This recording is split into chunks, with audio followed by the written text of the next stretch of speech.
What's up YouTube, Dark Lord of Sword here, time for another video on the LEGO channel, and we're back with another one of Grisbee's designs. And this time with some more modifications. This is his take on the IG-2000. The IG-2000 is the Aggressor Class Pursuit Vessel, I think? Yeah. Aggressor Class, I know it's the Aggressor Class, but I forget what the exact designation is. Anyway, it's the ship used by IG-88, the assassin droid. / bounty hunter.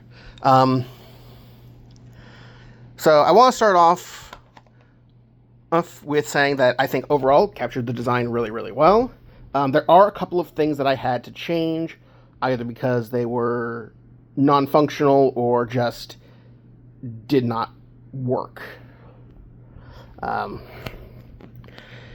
So first of all, the sort of elbow joints, I guess, on the outriggers, they are held together by a 3-long bar, and that simply is not long enough to clutch onto the second dish.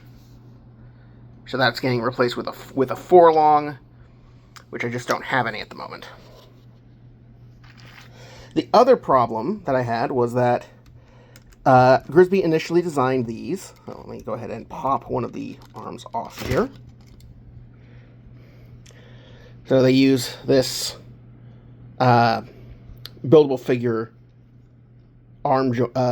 limb piece with a ratchet joint on one end and a Technic connector on the other. Problem is that the Technic connector is a Technic pin only, and Grisbee had 2 of these Technic axles in there, so it literally did not stay at all. And unfortunately, you need to have it locked in position. So simply replacing it with a Technic pin would not work, because even for one with the friction ridges, this is too heavy to stay in position. And so instead, what I came up with was this little construction here. Originally, there was this 2x4 was not there, nor was this 1x2 or the half pin. Instead, it was just a 1x2 and then a 1x2 tile. Oh, now I have this here as a brace, and as long as you have a Technic pin axle with the friction connectors, there's no wobble. It doesn't really want to move or anything, so that's good. The other issue that I've had that I think is going to require a major redesign from Grisbee is that if you look on the interior, that 1x3 right there is the only thing attaching these whole side plates, so they flex like crazy, and that will occasionally pop off the canopy.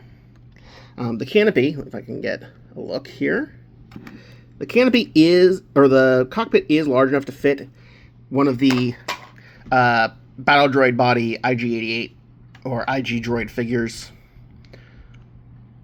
So that actually does work. It's just a little bit fragile and a little bit difficult to get in. And get in there. Also, this 2x3 plate is not there in the instructions. I've added that, otherwise this cap piece is incredibly flimsy and will break itself apart when the body flexes. This is very much a display model.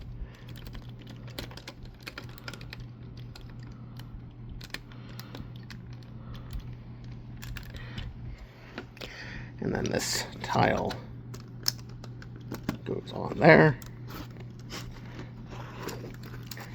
If you hold it kind of like a taco like that with your fingers underneath, it actually is swooshable. Look at the back here. We've got the IG-2000 only has the 1 engine. And he did a really good job on the greebling. Overall, pretty good. Pretty good.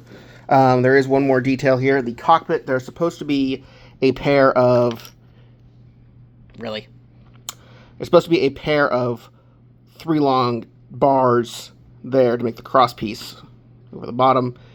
Obviously, that does not work because they intersect with the studs on either side on the 2x4 angle plates.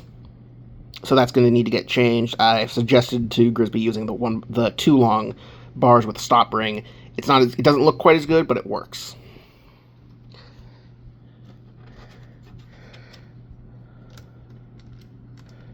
Alright, this is going to be the last of the Grisbee videos.